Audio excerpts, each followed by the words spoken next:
Connais-tu quelqu'un qui a passé toute sa vie à essayer de se débarrasser de ses mauvaises habitudes, mais qui échoue toujours?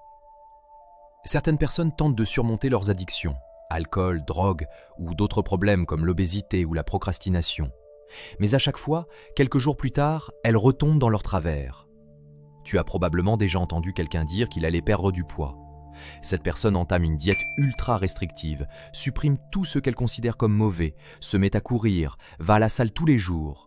Puis, quelques jours plus tard, quand le stress, la fatigue, le travail, les enfants, les études s'ajoutent à l'équation, tout s'effondre et cette personne revient à ses mauvaises habitudes, parfois pire qu'avant.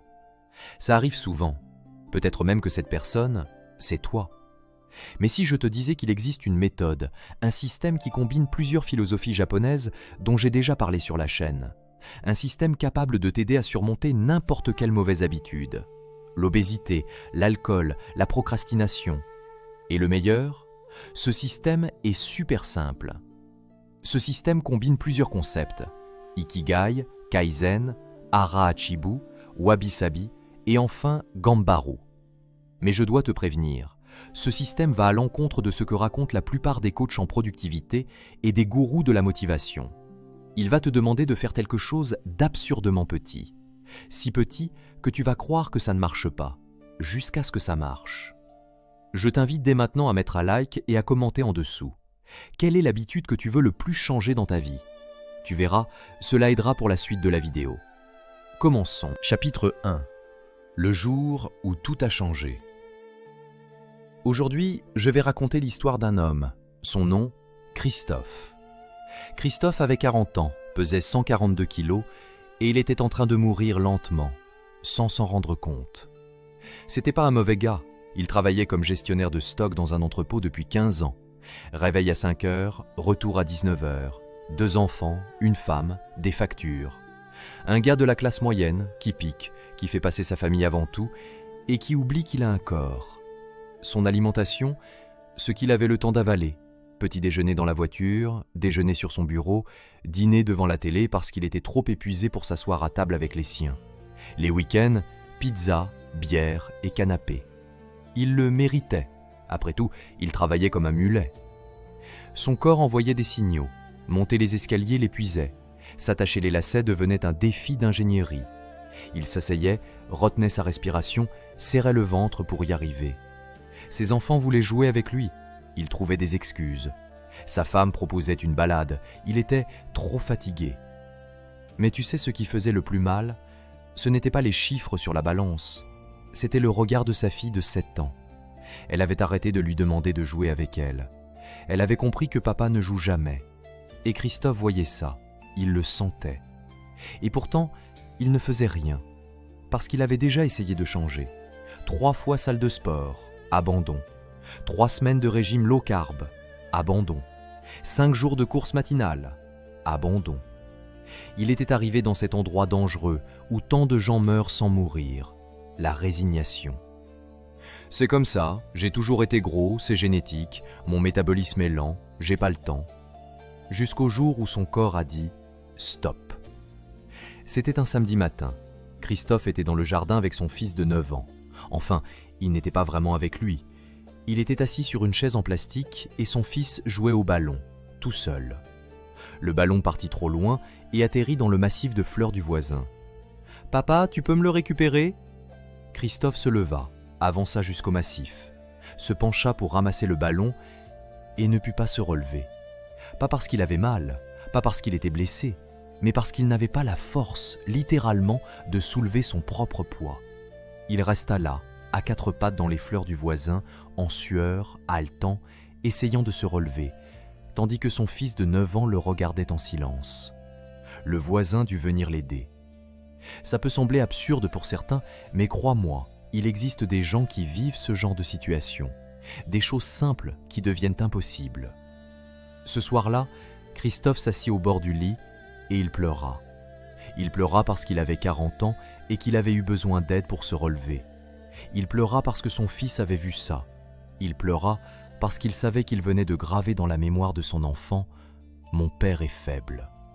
Sa femme entra dans la chambre, ne dit rien, l'enlaça, puis murmura « Chris, tu as besoin d'aide. vraiment. Le dimanche matin, il appela la seule personne qu'il connaissait qui avait perdu du poids et l'avait gardé. Un ami, Marc, qui avait perdu 30 kilos et qui était différent. Pas seulement plus mince, plus complet. « Marc, j'ai besoin d'aide. Tu es allé voir un médecin? Tu as pris des médicaments? Comment tu as fait ?» Marc répondit après un silence. « Oui, j'ai vu un médecin, mais pas celui que tu crois. Il ne m'a pas donné des médicaments. Il m'a donné une philosophie. » « Une philosophie ne fait pas perdre du poids, Marc. »« Chris, tu te trompes. » Chapitre 2. Le médecin japonais. Le mardi suivant, Christophe se retrouva dans un cabinet médical qui ne ressemblait pas à un cabinet. Pas d'affiche d'anatomie, pas d'odeur d'hôpital. Juste une table en bois, 2 chaises et une grande fenêtre donnant sur un jardin zen. Le docteur Takeshi Yamamoto entra. Environ 65 ans, mince, posture droite, geste calme. Il ressemblait plus à un moine qu'à un médecin. « Christophe, dites-moi ce qui vous amène. » Christophe raconta tout. Le poids, la fatigue, les enfants, la honte, l'histoire du jardin du voisin. Il s'attendait à entendre parler de régime, de sport, de prise de sang. Mais le docteur Yamamoto ne toucha ni son ordinateur, ni son bloc. Il dit simplement « Dites-moi, combien de fois avez-vous essayé de perdre du poids ? 3, 4 fois peut-être ? Et combien de temps ont duré ces tentatives ? 2 mois maximum, souvent quelques semaines. » Le médecin hocha la tête. « Vous savez pourquoi vous avez échoué ?» Christophe récita les excuses classiques, le manque de temps, la génétique, le métabolisme. Le docteur leva la main pour l'interrompre. « Non, vous avez échoué parce que vous avez essayé de gagner une guerre de 40 ans, en un combat de 2 mois. » Silence. Votre corps a mis 40 ans à arriver là. Votre esprit a mis 40 ans à construire ses habitudes. Et vous pensez pouvoir tout défaire en quelques semaines ? Le médecin se redressa. Je vais vous faire une proposition. Je vais vous demander de mettre en place un changement, si petit que vous penserez que je me moque de vous, si minuscule qu'il vous semblera inutile. Vous acceptez ? Christophe, désespéré, répondit « J'accepte n'importe quoi. » Bien. À partir d'aujourd'hui, chaque matin, avant de faire quoi que ce soit, vous allez boire un verre d'eau. Silence. Il attendait la suite, mais il n'y avait pas de suite. Un verre d'eau, tous les jours, pendant 2 semaines, rien d'autre. Rien d'autre ? Rien. Vous pouvez continuer à manger de la pizza, boire de la bière, regarder la télé, mais vous ajoutez ce verre d'eau. Docteur, avec tout le respect, j'ai 50 kilos à perdre, un verre d'eau ne fera rien. Vous avez raison, le verre d'eau ne vous fera pas perdre 50 kilos. Puis le docteur Yamamoto se pencha vers lui. Mais il fera quelque chose d'infiniment plus important. Il vous prouvera que vous pouvez tenir une promesse que vous vous faites. Et cette preuve est la seule chose dont vous avez vraiment besoin. Christophe quitta le cabinet perplexe. 200 € pour qu'on lui dise de boire un verre d'eau. Il était presque en colère. Mais une phrase le hantait. Une promesse à toi-même.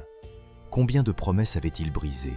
Combien de lundis avait-il juré « cette fois j'y vais » pour abandonner le mercredi ? Si on ne peut pas se faire confiance à soi-même, comment changer ? Ce soir-là, il posa un verre d'eau sur sa table de nuit. Le lendemain, à 5 heures, le réveil sonna. Il vit le verre, il le but.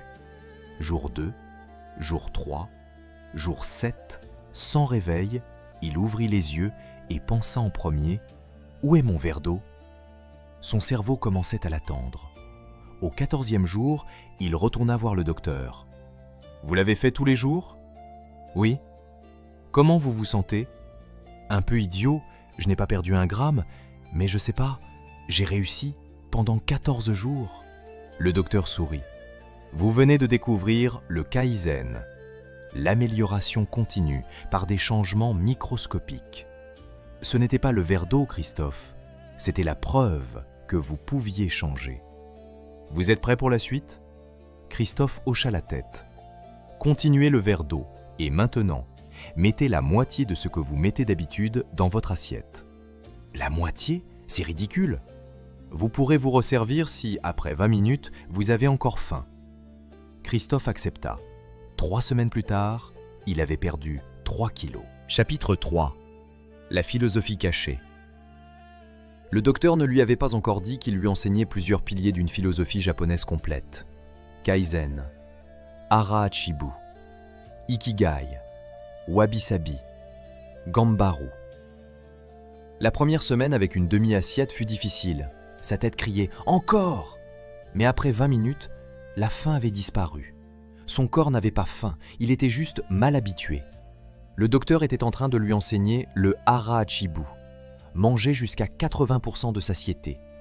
Puis vinrent les marches, pas du sport, juste marcher jusqu'à la boîte aux lettres, 20 mètres. Docteur, c'est rien. Ce n'est pas de l'exercice, c'est la création d'un réflexe de mouvement. Le 3e jour, sa fille l'accompagna. Elle lui prit la main. Elle lui raconta l'école, des choses qu'elle ne lui disait jamais parce qu'il était toujours trop fatigué. La semaine suivante, ils allèrent jusqu'au coin de la rue. 2 mois plus tard, 8 kilos. Mais surtout, une lumière dans son regard. « Pourquoi faites-vous tout ça ?» demanda le docteur. Christophe réfléchit pour la première fois. « Je veux voir mes enfants grandir. Je veux accompagner ma fille à l'hôtel un jour. Je veux être là pour ma femme. Je veux être quelqu'un dont je suis fier. » Voilà votre Ikigai. Plus jamais Christophe ne pensa à l'eau ou aux calories. Il pensait à sa fille lui tenant la main, à marcher à ses côtés le jour de son mariage. La motivation s'éteint. Le sens, jamais. Chapitre 4. La première chute. 3 mois plus tard, 14 kilos. Puis vint Thanksgiving, la grosse bouffe, la pression sociale, les commentaires. « C'est bon, fais une pause, c'est la fête !» Il céda, il mangea trop, beaucoup trop. Le soir, devant le miroir, voilà, t'as tout gâché, comme d'habitude. Le lendemain, pas envie de boire son eau, pas envie de marcher. Puis il se rappela une phrase du docteur. « Tu vas échouer, et c'est ce jour-là que tu sauras si tu as vraiment changé. » Il envoya un message. « J'ai tout raté. » Réponse immédiate. « Viens cet après-midi. » Le docteur l'écouta, puis demanda. « Tu as bu ton eau ce matin ? » ?»« Oui. »« Tu as marché ? » ?»« Oui. »« Alors tu n'as pas échoué, tu as trébuché. Un échec, c'est quand tu t'arrêtes. Un trébuchement, c'est quand tu continues malgré tout. » Puis il lui enseigna le wabi-sabi, la beauté de l'imperfection, l'idée que rien n'est parfait, rien n'est fini, rien n'est permanent. Tu as trop mangé un jour, et alors, ça efface 14 kilos ? Ça efface 3 mois ? Non. Un jour imparfait ne détruit pas un parcours. Et il lui enseigna Gambaru, persévérer malgré la difficulté. Ainsi, Christophe reprit. Et il retomba encore, à Noël, à l'anniversaire de son fils, lors d'un week-end stressant. Mais à chaque fois, il revenait. Eau, demi-assiette, marche. Son cerveau comprit, on ne renonce plus. 6 mois, 23 kilos. Le vrai changement, jouer au Lego avec son fils et se relever sans effort. Dire oui à une balade avec sa femme, courir avec sa fille dans le jardin. La femme le regardait et souriait. L'homme qu'elle avait épousé revenait. Pas son corps, son essence. Chapitre 5. La question qui change tout, 9 mois. 35 kilos. Il marcha désormais 30 minutes par jour. Il mangeait naturellement moins. Le docteur demanda « Quand avez-vous pensé pour la dernière fois à abandonner ?» Christophe réfléchit, mais ne s'en souvenait plus. Vous savez pourquoi ? Parce que vous avez arrêté d'essayer de changer. Vous avez commencé à vivre différemment. Le docteur dessina 5 cercles. Ikigai, ton but. Kaizen, 1% d'amélioration par jour. Hara Hachibu, la modération. Wabi-sabi, l'imperfection. Gambaru, la persévérance. Ce n'est pas un système pour perdre du poids, c'est un système pour transformer ta vie. Chapitre 6. Le moment de vérité. 12 mois. Analyse sanguine. Cholestérol normal. Tension parfaite. Glycémie impeccable. Vous avez commencé un traitement ? Demanda le docteur perplexe. Oui, je bois de l'eau le matin. Le médecin ne comprit pas la blague, mais Christophe, lui, oui. Ce n'était pas l'eau, c'était 365 petits choix. 18 mois, 52 kilos, 90 kilos, Sa fille eut 9 ans. Ils jouèrent au parc, il courut avec eux. Un parent lui demanda « Comment t'as fait ?» Christophe sourit, un pas après l'autre. Le soir, sa femme lui dit « Tu sais ce que j'aime le plus dans ta transformation ? Ce n'est pas que tu as maigri, c'est que tu es revenu. » Chapitre 7. Le système complet 2 ans après la première consultation.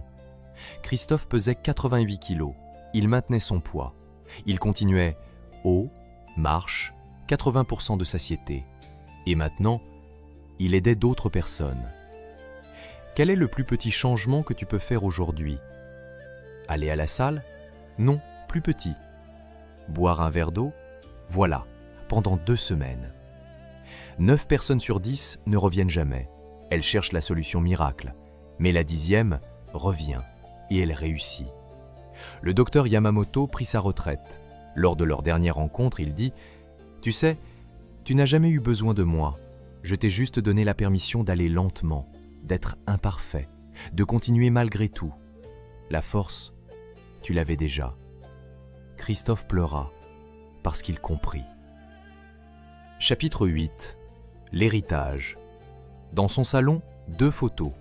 La première, Christophe, 142 kilos, assis sur une chaise, regardant ses enfants jouer, sans participer. La seconde, Christophe, 88 kilos, au sol, en train de jouer au Lego, sa fille sur son dos, en train de rire. Sa femme avait pris cette photo en secret. Pourquoi tu l'as prise ? Parce que c'est le moment que j'attendais depuis 10 ans, le moment où tu es revenu.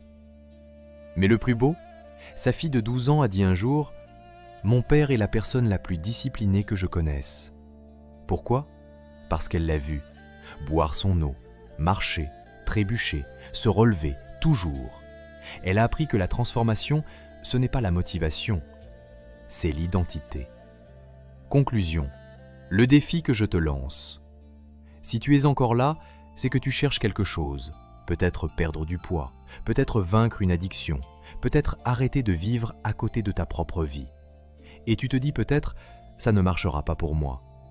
Ton histoire est différente, oui, mais le système, lui, est universel. Le problème n'est pas que tu ne sais pas quoi faire, tu le sais très bien. Le problème, c'est que tu veux tout changer d'un coup. Tu veux gagner une guerre de 20 ans en 21 jours. Et tu échoues. Et tu confirmes ton identité. Je suis quelqu'un qui n'y arrive pas. Mais c'est faux. Tu utilises juste le mauvais système. La méthode japonaise n'est pas une méthode de transformation rapide, c'est une méthode de transformation permanente. Tu n'as pas besoin de 30 jours, tu as besoin de 30 ans de constance.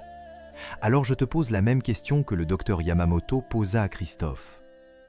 Quel est le plus petit changement que tu peux mettre en place aujourd'hui ? Un verre d'eau ? Une minute de marche ? Une page lue ? 5 pompes ? Une minute de respiration ? Mais si petit que ton cerveau ne peut pas trouver d'excuses. Fais-le pendant 14 jours, seulement ça, pas plus. Et au 14e jour, tu auras acquis la seule preuve qui compte. Tu peux tenir une promesse envers toi-même. À partir de là, tu peux tout changer, brique après brique, 1% par jour. Ikigai te donne le sens, Kaizen te donne la méthode, Hara Hachibu te donne la modération, Wabi Sabi te donne la compassion, Gambaru te donne la force. Tu n'as pas besoin de tout aujourd'hui, tu as juste besoin de commencer. Et quand tu trébucheras, pas si, mais quand, tu ne renonceras pas, tu te relèveras, parce que la pratique n'est pas l'art de ne jamais tomber, c'est l'art de se relever, toujours.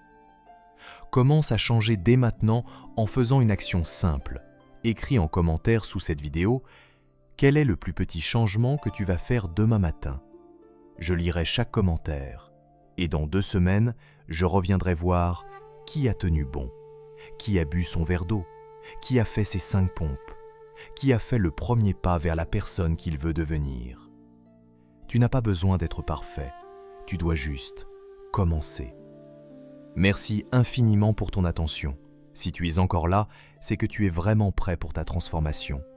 Mets un like sur cette vidéo, abonne-toi et je t'attends dans l'espace commentaire.